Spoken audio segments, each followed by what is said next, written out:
হ্যাঁ, তুমি আমার কথাটা বোঝার চেষ্টা করো, একবার জাস্ট শোনো। আরে তুমি আমার উপরে এত চেঁচাচ্ছ কেন? আরে আরে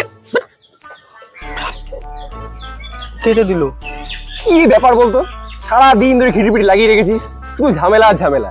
এই শুনি ঝামেলা, এই শুনি আবার ঠিক হয়ে গেছে, পরে বেলা শুনি আবার ঝামেলা। মানে সত্যি ভাবলাম আজকের দিনটা একটু এনজয় করবো তোর সাথে, একদিন পর দেখা হলো, একটু ঘুরবো ফিরবো। তুই না মানে সত্যি পুরো মুডটাই কাঁচড়া করে দিলি। হ্যাঁ, আর এরকম মেয়ে হলে না আমি কবে ব্রেকআপ করে নিই জানিস? এই এত ঝামেলা ঢাকা যায় নাকি? হ্যাঁ, তুই মানে সত্যি। তাহলে কি ব্রেকআপ করে নেবো? 100 বার আমি হলে কবে করে নিতাম। দাঁড়া। হ্যাঁ শোনো, তুমি নেক্সট টাইম থেকে আমাকে আর কল করবে না। আজকে থেকে তোমার সঙ্গে আমার কোনো সম্পর্ক নেই, ব্রেকআপ।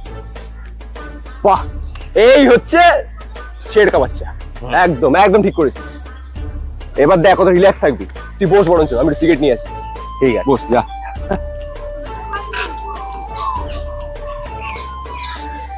না এই ঝামেলাটা আর নেওয়া যাচ্ছিল না।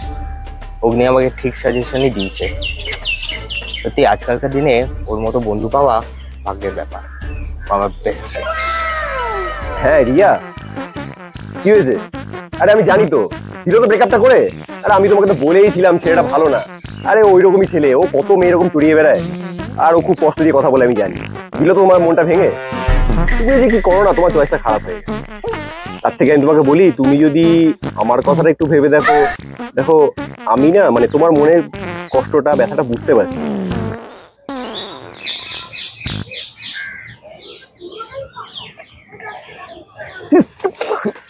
ভাই শোন শোন শোন, ভাই ভাই ভাই ভাই ভাই শোন ভাই।